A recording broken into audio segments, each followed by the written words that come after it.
Shalom Bapak Ibu yang saya kasih dalam Tuhan Yesus Kristus. Sabda Sadik pada hari ini berbicara tentang jangan tergoda, yang terambil di dalam Matius pasal 22 ayat 34 sampai dengan ayat yang ke-40.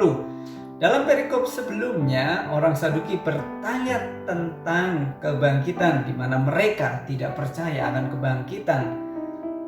Mereka bertanya kepada Yesus untuk menjerat atau mencobai Yesus. Demikian juga orang Farisi yang juga adalah ahli Taurat di dalam perikop ini juga bertanya untuk mencobai dia. Guru, hukum manakah yang terutama dalam hukum Taurat? Katanya kepadanya, kasihlah Tuhan Allahmu dengan segenap hatimu dan dengan segenap jiwamu dan dengan segenap akal budimu. Yesus menjawab pertanyaan ini mengutip dari perjanjian lama dan tradisi yang sangat dihormati oleh orang-orang Farisi, yaitu di dalam Ulangan 6 ayat yang kelima. Kasihlah Tuhan Allahmu dengan segenap hatimu dan dengan segenap jiwamu dan dengan segenap kekuatanmu. Di sini pada dasarnya Yesus berkata, kasihlah Tuhan dengan segala apa yang ada di dalam dirimu. Kasihlah Tuhan dengan segala apa yang kamu miliki. Dan Yesus melanjutkan di dalam ayat yang ke-38, itulah hukum yang terutama dan yang pertama. Inilah perintah yang terbesar dan yang terpenting. Dan hukum yang kedua yang sama dengan itu ialah kasihlah sesamamu manusia seperti dirimu sendiri. Yesus mengutip dari Imamat 19 ayat yang ke-18 bagian B. Kasihlah sesamamu manusia seperti dirimu sendiri. Akulah Tuhan.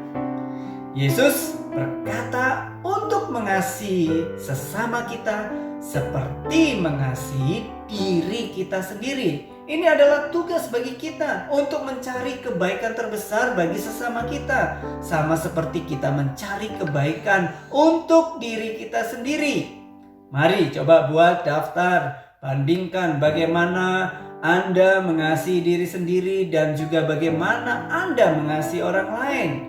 Mari secara sadar kita mau belajar memikirkan orang lain, memaafkan mereka yang bersalah kepada kita, memberkati orang lain, memberitakan kabar baik, memberitakan Injil kepada orang lain, dan juga membantu sesama kita yang membutuhkan.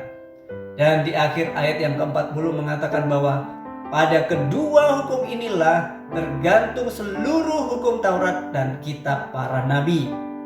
Mengasihi Tuhan berarti mengasihi sesama. Dan mengasihi sesama berarti mengasihi Tuhan. Kasih Allah dan kasih kepada sesama tidak dapat dipisahkan.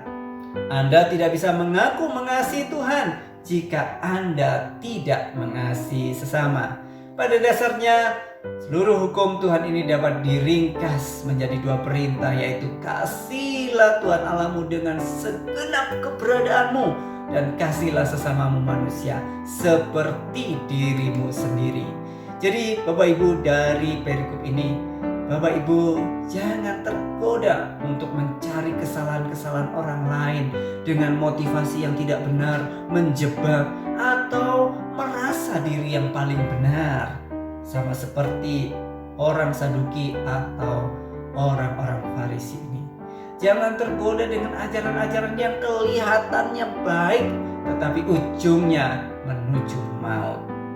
Mari buka hati, biarkan firman Tuhan mengubah hidup Anda.